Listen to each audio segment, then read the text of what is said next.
بسم اللہ الرحمن الرحیم والحمد للہ رب العالمین والصلاة والسلام علی رسول اللہ وعلی آلہ واصحابہ واتباعہ الی یوم الدین، اما بعد۔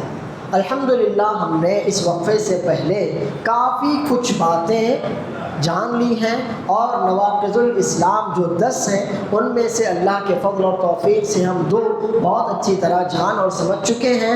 اب آئیے ہم اس مجلس میں 3، 4، 5، 4 مزید نواقض جاننے کی کوشش کریں گے۔ تو تیسرا ناقص جو ہمارے سامنے ہے وہ بھی بہت زیادہ اہم ہے اور وہ ہے الثالث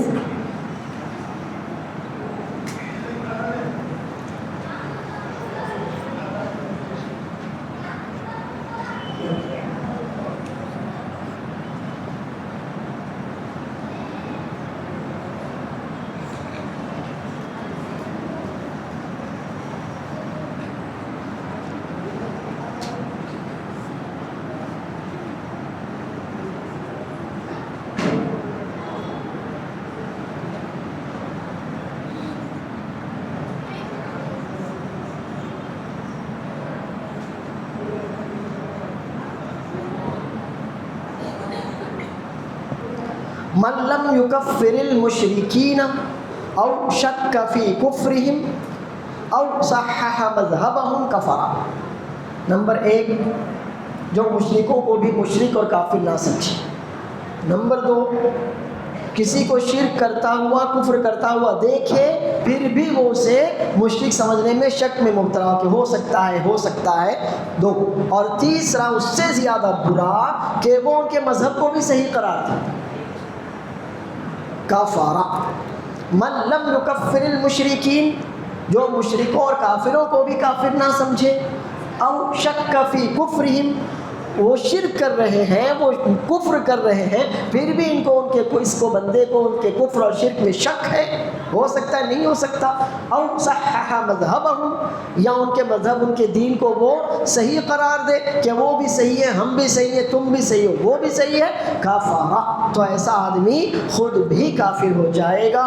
یہ تینوں باتیں بہت ہی زیادہ اہم باتیں ہیں، خاص طور پر ہمارے اور آپ کے جیسے سماج اور معاشرے میں رہنے والے لوگوں کے لیے، کہ بہت سے لوگ ہمارے پاس آتے ہیں اور کہتے ہیں سرو دھرم سمبھاؤ، سب کے سب دھرم ایک جیسے برابر ہیں۔ کیا ہوا؟ راستے الگ الگ ہیں مگر سب کی منزل ایک ہی تو ہے۔ تو جان لیجئے راستے بھی الگ ہیں، منزل بھی الگ ہیں، اور جب راستے الگ ہیں تو آپ کو ایک منزل کی طرف کیسے پہنچا سکتے ہیں؟ یہ عقل کے اعتبار سے بھی غلط ہے اور اللہ بچائے شریعت کے اعتبار سے بھی غلط ہے۔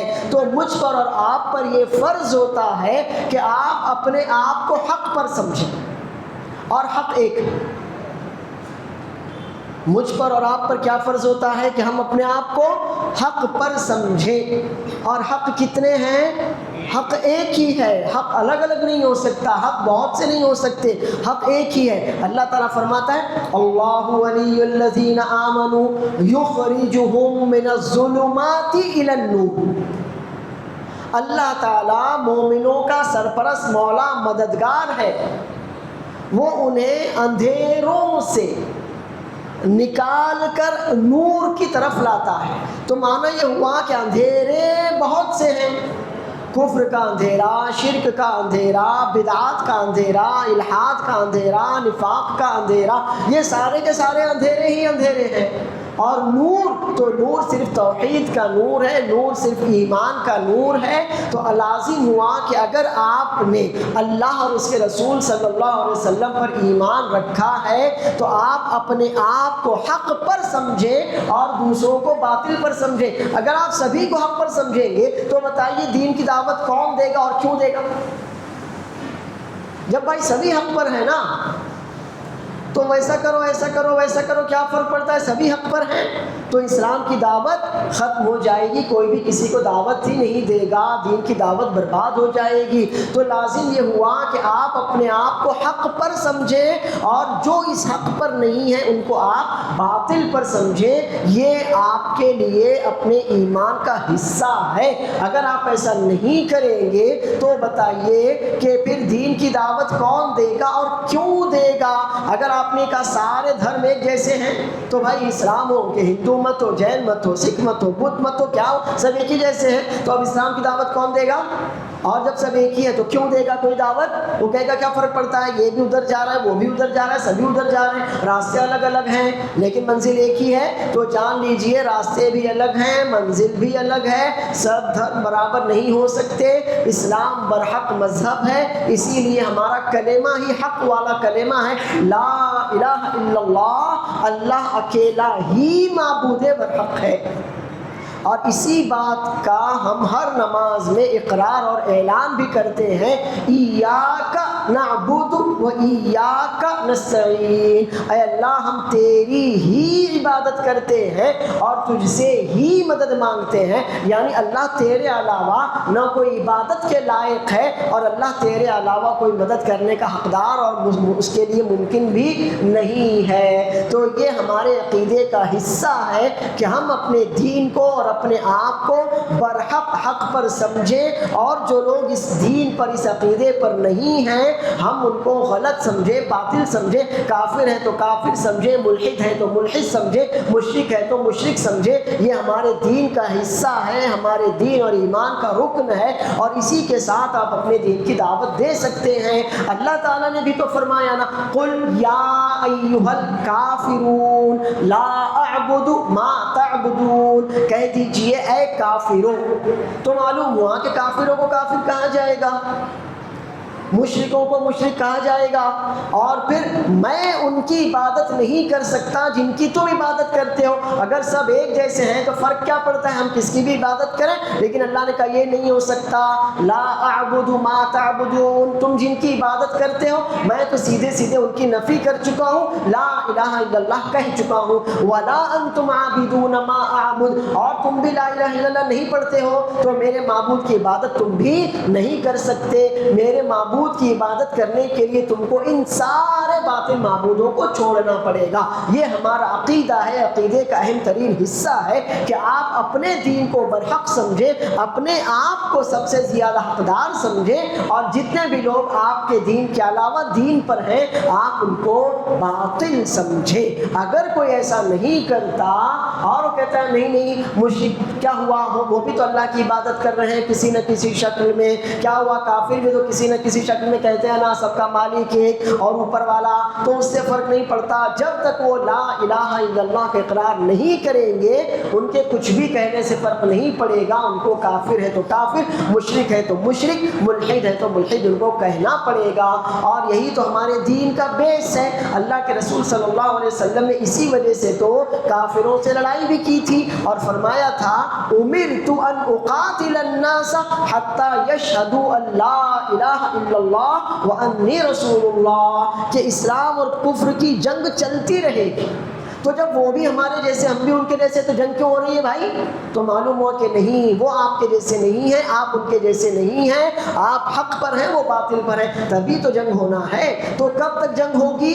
حتی یشہدوا ان لا الہ الا اللہ وانی رسول اللہ، یہاں تک کہ وہ اللہ کی وحدانیت کی گواہی دے دیں اور محمد صلی اللہ علیہ وسلم کی رسالت کی گواہی دے دیں۔ یہ ہمارے دین کا، ہمارے ایمان کا حصہ ہے۔ تو لازم ہوا کہ آپ کافر کو کافر سمجھیں، مشرک کو مشرک سمجھیں، اس کے بغیر آپ کا عقیدہ مکمل نہیں ہو سکتا۔ تو اگر کوئی آدمی مشرکوں کو مشرک نہ سمجھے، مشرکوں کو کافروں کو کافر نہ سمجھے، اور یا شک فی کفر، کہ نہیں ہو سکتا ہے ان کے پاس کوئی دلیل ہو، نعوذ باللہ، کاہے کی دلیل؟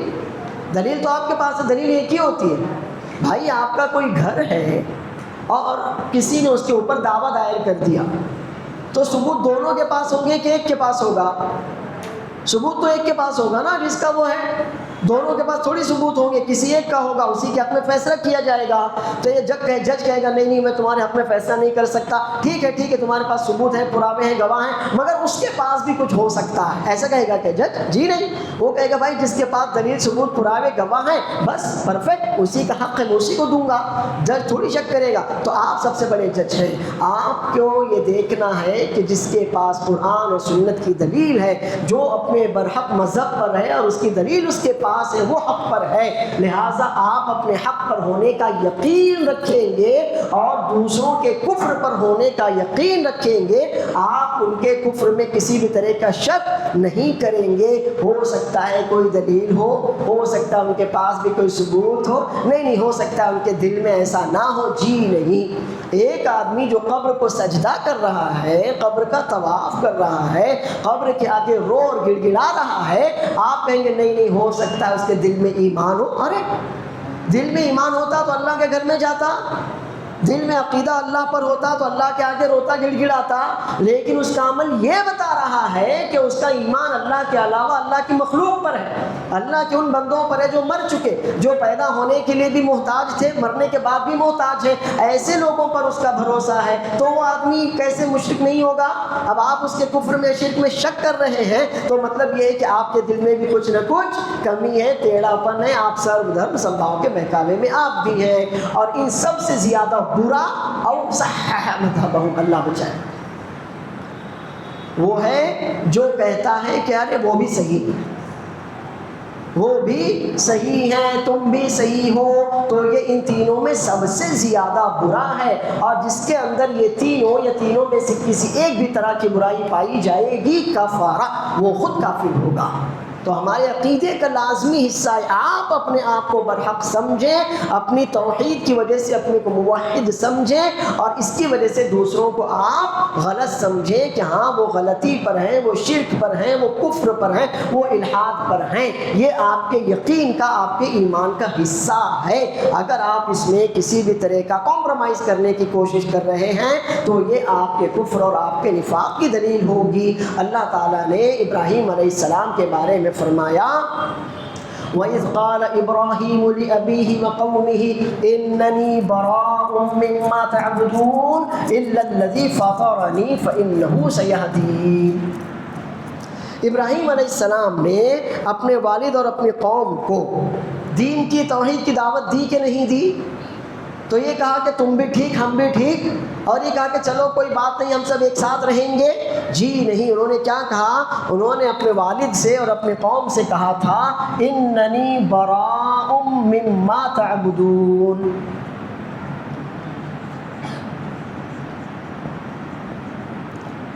الا الذی فطرنی فانہ سیہدین۔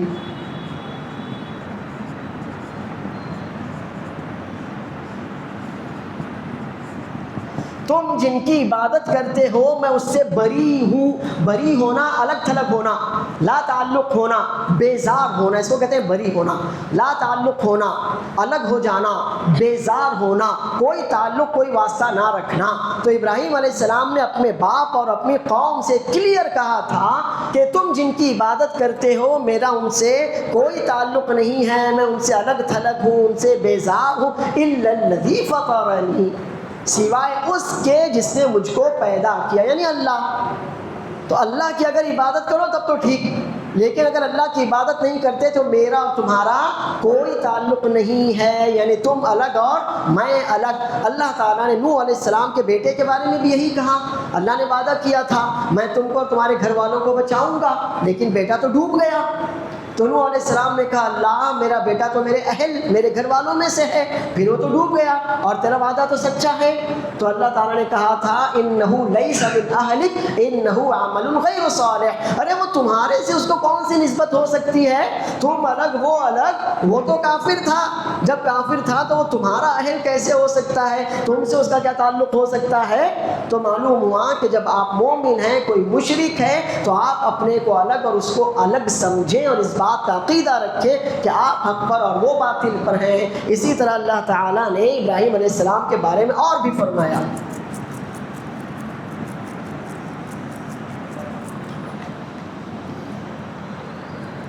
قد كانت لكم أسوة حسنة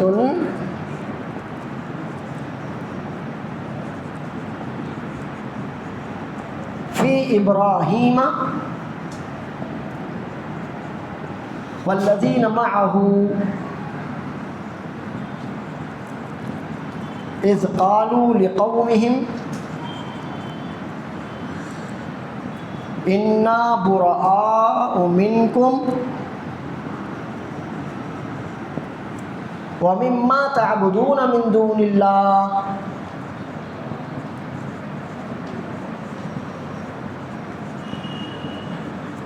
قَدْ كَفَرْنَا بِكُمْ وَبَدَا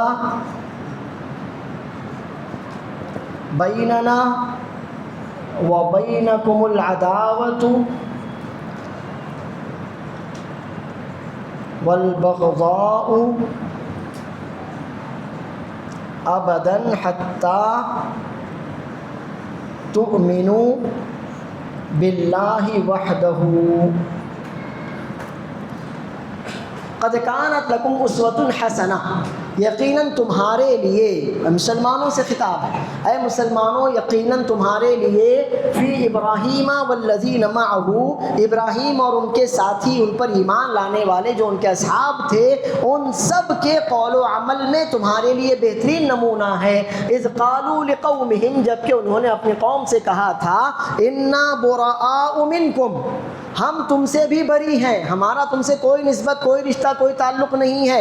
وَمِمَّا تَعْبُدُونَ مِن دُونِ اللَّهِ، اور اللہ کو چھوڑ کر جن کی تم عبادت کر رہے ہو ان سے بھی ہمارا کوئی تعلق نہیں ہے۔ تو مطلب یہ ہوا کہ ہم الگ ہیں، تم الگ ہو، کیونکہ ہم حق پر ہیں، تم باطل پر ہو۔ قَدْ كَفَرْنَا بِكُمْ، ہم نے تمہارا انکار کر دیا، تم کو اپنے میں سے ہم مان ہی نہیں سکتے، ہم حق پر ہوئے، تم باطل پر ہوئے، اور جب ہم الگ الگ ہوئے، وَبَدَا بَيْنَنَا وَبَيْنَكُمُ الْعَدَاوَةُ وَالْبَغْضَاءُ أَبَدًا، اب ہمیشہ ہمیشہ ہمارے اور تمہارے درمیان نفرت اور دشمنی ہی پنپتی رہے گی، حتیٰ تؤمنوا باللہ وحدہ، یہاں تک کہ تم ایک اکیلے اللہ پر ایمان لے آؤ۔ تو معلوم ہوا کہ جنگ ختم کس ذریعے سے ہو سکتی ہے؟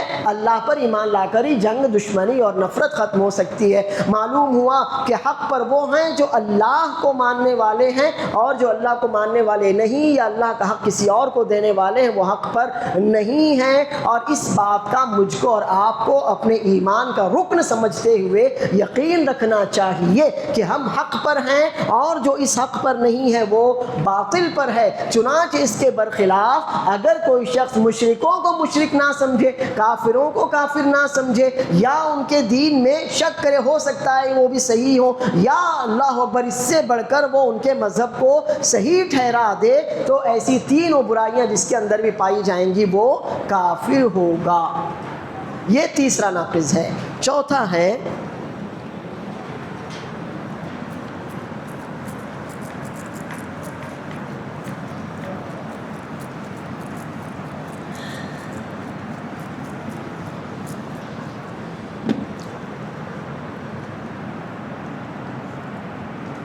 من اعتقد ان غیر هدی النبی صلی اللہ علیہ وسلم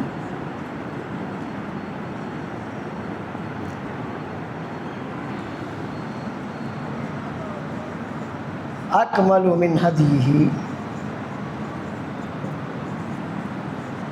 وان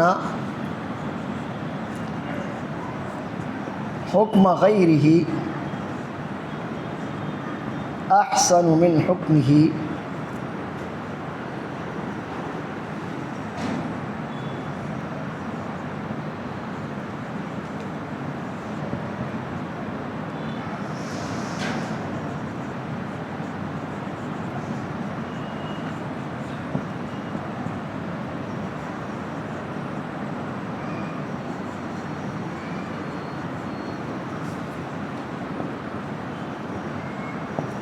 یہ چوتھا ناقض ہے۔ دھیان دیجئے، ہم جس سماج میں، جس ملک، جس سوسائٹی میں رہتے ہیں وہاں پر یہ چیز عام ہے، ہماری روزانہ زندگی کا حصہ ہے۔ وہ کیا ہے؟ من اعتقدا، جو شخص یہ عقیدہ رکھے، ان غیر ہدی النبی صلی اللہ علیہ وسلم اکمل من ہدیہ، کہ نبی صلی اللہ علیہ وسلم کے علاوہ کسی اور کا راستہ، طریقہ، منہج، کردار، نبی صلی اللہ علیہ وسلم کے علاوہ کسی اور کا، کوئی بھی ہو، وہ تمہارا باپ، تمہارا دادا کیوں نہ ہو، کوئی بھی ہو، نبی صلی اللہ علیہ وسلم کے علاوہ کسی اور کا طریقہ، کسی اور کی سیرت اکمل من ہدیہ، رسول اللہ صلی اللہ علیہ وسلم کی سیرت اور آپ کے طور طریقے سے زیادہ مکمل ہے، یا ان حکم غیرہ احسن من حکمہ، یا کسی اور کا فیصلہ نبی صلی اللہ علیہ وسلم کے فیصلے سے زیادہ بہترین اور اچھا ہے، کالذی یفضل حکم الطواغیت علی حکمہ، اس شخص کی مانند کہ جو غیر اللہ کے حکم اور فیصلوں اور قوانین کو اللہ اور اللہ کے رسول صلی اللہ علیہ وسلم کے فیصلوں اور قوانین پر فوقیت دیتے ہیں، تو یہ تینوں برائیاں اگر کسی میں پائی جائیں گی فہو کافر۔ وراثت کا مسئلہ پیش آ گیا، نہیں میں تو کورٹ جاؤں گا۔ طلاق خلا نکاح کا مسئلہ آیا، نہیں مجھے تو کورٹ کا فیصلہ منظور ہے۔ کیوں بھائی؟ تمہاری شریعت میں مسئلے کا حل نہیں ہے، اللہ نے تمہارے رب نے تم کو طلاق نکاح خلا کے مسائل نہیں سمجھائے، تمہارے اللہ نے تم کو باپ دادا کے مرنے پر پراپرٹی کیسے تقسیم کی جائے نہیں بتایا، تمہارے اللہ نے تم کو فلاں مسئلے میں احکامات نہیں بتائے، چور کی کیا سزا، زانی کی کیا سزا اور کس جرم کی کیا سزا، جتنے بھی قوانین ہیں چاہے وہ تعزیرات کے ہوں یا حدود کے ہوں، جو کچھ بھی ہیں تمہارے اللہ نے تم کو بتائے کہ نہیں بتائے، تمہارے رسول صلی اللہ علیہ وسلم نے تم کو بتائے کہ نہیں بتائے۔ جب تم جس دین کو مانتے ہو اس دین نے ہر قانون ہر سسٹم تم کو دیا، ڈسپلن دیا، اس کے بعد تم آ کر یہ کہتے ہو نہیں مجھے تو فلاں کا فیصلہ منظور ہے، میں تو فلاں کورٹ میں جاؤں گا وہ جو فیصلہ کرے گا، نہیں میں تو ان لوگوں کے پاس جاؤں گا، تو جان لیجیے ایسا آدمی کافر ہے۔ اللہ تعالیٰ صاف فرماتا ہے فلا وربک لا یؤمنون حتی یحکموک فیما شجر بینہم ثم لا یجدوا فی انفسہم حرجا مما قضیت وَيُسَلِّمُوا تَسْلِیمًا۔ آپ کے رب کی قسم، اللہ نے اپنی قسم کھائی لیکن انداز دیکھیے، اللہ نے کہا میری قسم، اللہ کی قسم، اللہ نے کہا فَلَا وَرَبِّكَ، محمد صلی اللہ علیہ وسلم کے رب کی قسم۔ آپ اندازہ لگائیے، محمد صلی اللہ علیہ وسلم کی شان دیکھیے آپ، اللہ نے کہا تمہارے رب کی قسم، قسم کھا رہا ہے خود کی مگر کہہ رہا ہے تمہارے رب کی قسم، تو معنی ہوا کہ اللہ تعالیٰ یہاں پر اپنی نہیں اپنے رسول صلی اللہ علیہ وسلم کی عظمت اور اہمیت بتانا چاہ رہا ہے۔ فرمایا لا یؤمنون، یہ لوگ مومن ہو ہی نہیں سکتے، کب تک؟ حتی یحکموک فیما شجر بینہم، ان کے جو بھی مسائل ہیں جن میں اختلاف ہو جائے، کوئی مسئلہ پیش آ جائے، جب تک یہ آپ کو اپنے مسائل میں جج اور حاکم نہ بنا لیں، فیصل اور منصف نہ مان لیں، تب تک۔ اور پھر اس کے بعد کیا ہو؟ ثم لا یجدون فی انفسہم حرجا مما قضیت، پھر آپ کو جج بنائیں اور آپ جو بھی فیصلہ کریں اس فیصلے پر ان کے دل میں تنگی نہیں ہونا چاہیے کہ ایسا کیوں ہو گیا، نہیں خوش دلی سے قبول کرنا، وَيُسَلِّمُوا تَسْلِیمًا، پوری خوش دلی کے ساتھ آپ اس فیصلے کو تسلیم کریں۔ تو اللہ تعالیٰ نے یہاں پر رسول اللہ صلی اللہ علیہ وسلم کے فیصلے کو لے کر تین باتیں بتائیں۔ سب سے پہلی بات کہ تمہارے ہر مسئلے میں جج کون ہوگا؟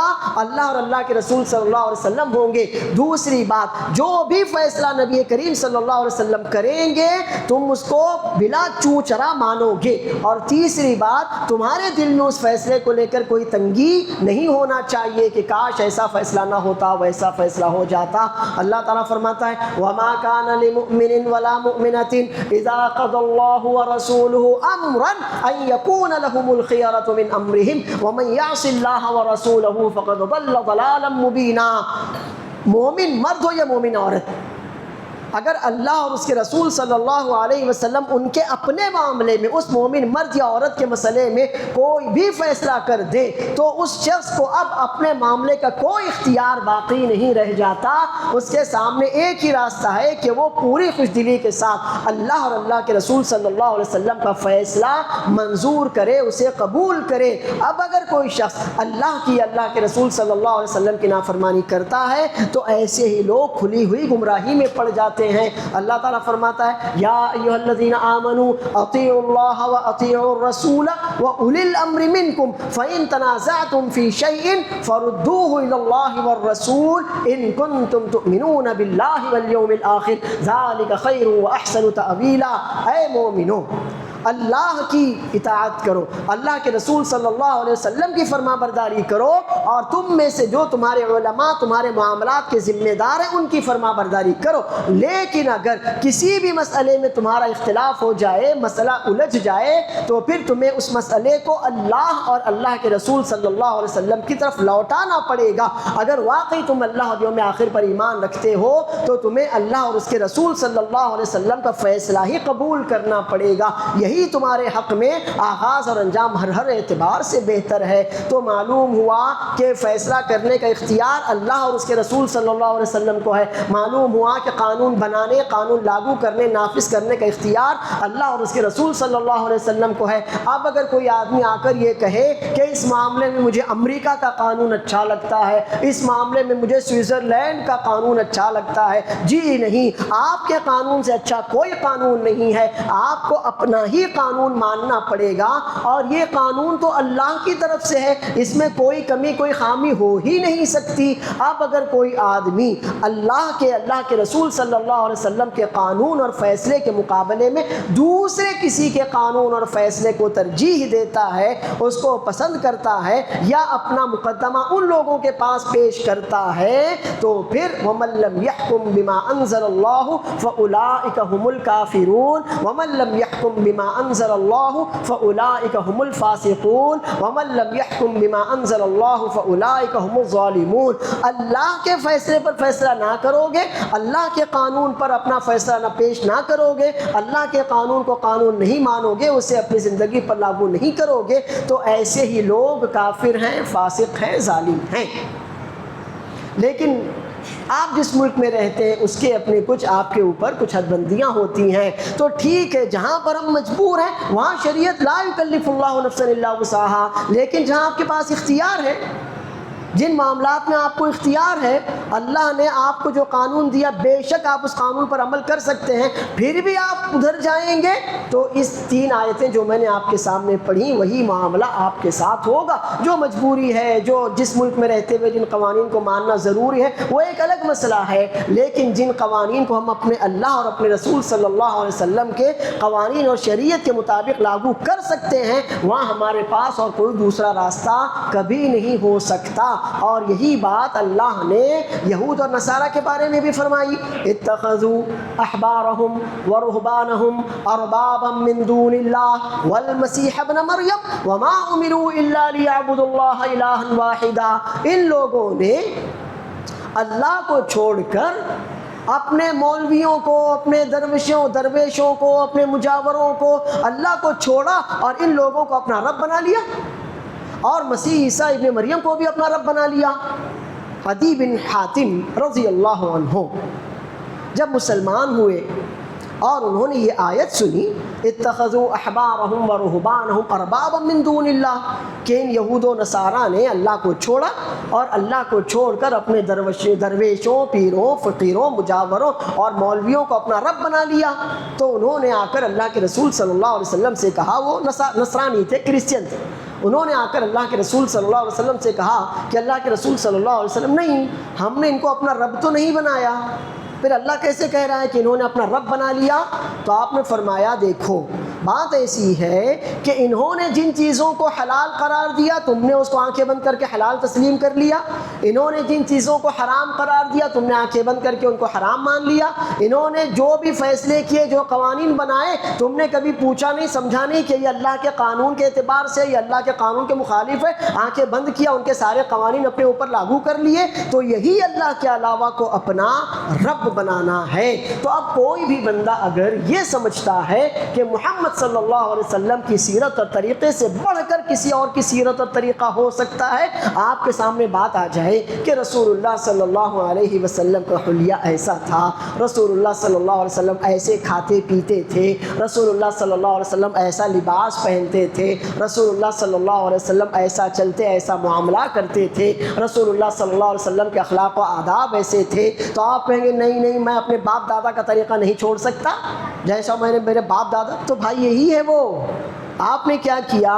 نبی صلی اللہ علیہ وسلم کی سنت، آپ کی سیرت آپ کے سامنے آئی، رسول اللہ صلی اللہ علیہ وسلم کی پوری زندگی آپ کے سامنے بالکل آئینے کی طرح صاف شفاف ہے، پھر بھی آپ کیا کرتے ہیں؟ نہیں ہمارے یہاں تو یہی رسم و رواج ہے، نہیں میں نے اپنے باپ دادا کو اسی طریقے پر پایا ہے۔ تو جو شخص بھی رسول اللہ صلی اللہ علیہ وسلم کے طریقے کے مقابلے میں، آپ کی سیرت کے مقابلے میں دوسرے کسی کے طریقے اور سیرت کو مکمل سمجھتا ہے، ایک دوسرا گناہ نبی صلی اللہ علیہ وسلم کے حکم اور فیصلے کے مقابلے میں دوسرے کے حکم اور فیصلے کو ترجیح دیتا، اچھا سمجھتا ہے۔ جیسے کہ موجودہ زمانے میں بہت سے لوگ ہیں کہ جو قرآن اور سنت کو چھوڑ کر کدھر جاتے ہیں؟ کورٹوں میں، کچہریوں میں، عدالتوں میں جاتے ہیں کہ جن قوانین کو ہمارے جیسے انسانوں نے بنایا ہے، اور وہ قوانین ہر سال 2 سال میں تبدیل ہوتے بھی رہتے ہیں۔ اللہ تعالیٰ کا قانون تو اللہ نے خود بنایا، اور اللہ کا قانون وَلَن تَجِدَ لِسُنَّتِ اللَّهِ تَبْدِيلًا، قیامت تک اللہ کا قانون بدلنے والا نہیں ہے۔ دوسرے جو قوانین بنائے جاتے ہیں وہ کسی کو اچھے لگتے ہیں، کسی کو برے بھی لگتے ہیں، ووٹنگ سے تو پاس کیے جاتے ہیں، وہ آج اچھے تھے تو کل خراب ہو سکتے ہیں، کل خراب تھے تو آج اچھے ہو سکتے ہیں، جبکہ اللہ کے قوانین ووٹنگ سے پاس نہیں کیے جاتے، وہ سارے کے سارے اچھے ہوتے ہیں۔ آج کے جو قوانین ہم جیسے انسان بناتے ہیں وہ کچھ لوگوں کو دھیان میں رکھ کر بناتے ہیں تو کسی پر ظلم بھی ہوتا ہے۔ اللہ کے قانون میں ظلم تو ہے ہی نہیں، یا تو عدل ہے یا تو فضل ہے، تو ہر لحاظ سے اللہ کا قانون اچھا ہے۔ اس کے باوجود اگر کوئی شخص یہ کہتا ہے کیا ہوا، قانون ہے، دونوں برابر ہیں، نہیں مجھے تو وہاں کا قانون اچھا لگتا ہے، تو جان لیجیے اگر کوئی رسول اللہ صلی اللہ علیہ وسلم کے قانون اور فیصلے کے مقابلے میں دوسروں کے قوانین یا فیصلوں کو اچھا سمجھتا ہے، جیسے آج معاشرے میں بہت سے لوگ ایسے پائے جاتے ہیں جو میں نے آپ کو سمجھایا، فہو کافر، تو ایسا آدمی بھی کافر ہوگا۔ تو میرے اور آپ کے عقیدے کا یہ اہم ترین حصہ ہے کہ ہم نے جب کہا نا احسن الہدی ہدی محمد صلی اللہ علیہ وسلم، ہم ہر خطبے میں یہ سنتے ہیں نا کہ نبی صلی اللہ علیہ وسلم کا طور طریق، نبی صلی اللہ علیہ وسلم کی سیرت سب سے زیادہ بہترین اور مکمل ہے، تو ہم کو اس کا عقیدہ رکھ کر اس کو لاگو بھی کرنا پڑے گا۔ جب ہم نے اللہ کے دین کو قبول کیا تو اللہ کے قانون کو بھی ہر لحاظ سے قبول کرنا پڑے گا، چاہے بظاہر ہمارا اس میں ہم کو نقصان کیوں نہ نظر آتا ہو۔ ہم ہرگز بھی اللہ کے قانون کو چھوڑ کر دوسروں کے قوانین کی طرف نہیں جا سکتے، اور اگر مجبوراً گئے بھی تو ہماری مجبوری ہوگی، ہم اس کو اللہ کے قانون کے مقابلے میں اچھا ہرگز نہیں سمجھ سکتے۔ یہ ہمارا دین اور ہمارا عقیدہ ہے۔ اگر اس کے برخلاف کوئی آدمی کرتا ہے فہو کافر، تو اس کا ایسا کرنا اس کے دین کو باطل کر دینے والا ہے، اور اللہ محفوظ رکھے ایسا آدمی کافر سمجھا جائے گا۔ 5واں ناقض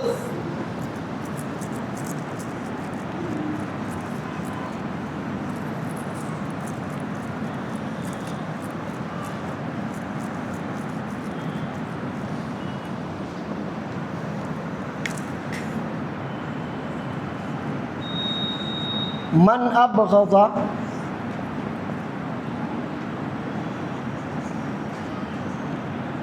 شیئا مما جاء به الرسول صلی اللہ علیہ وسلم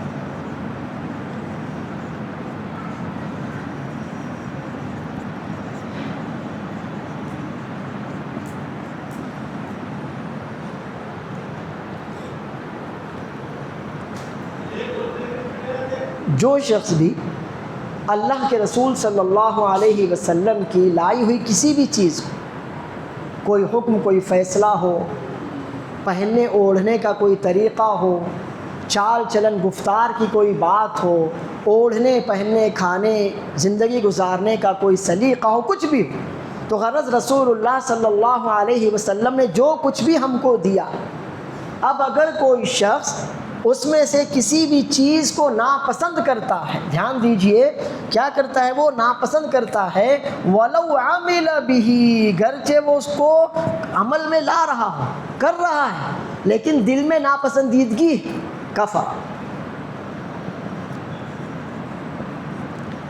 اللہ فرماتا ہے ذَلِكَ بِأَنَّهُمْ كَرِهُوا مَا أَنزَلَ اللَّهُ